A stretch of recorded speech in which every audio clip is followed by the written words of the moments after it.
Beauty edits rely on smoothing without losing natural texture.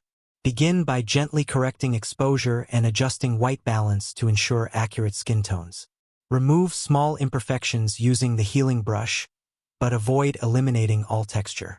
For smoothing, duplicate the layer and apply a low-radius Gaussian blur. Then mask it so the effect only softens broad skin areas while leaving pores intact.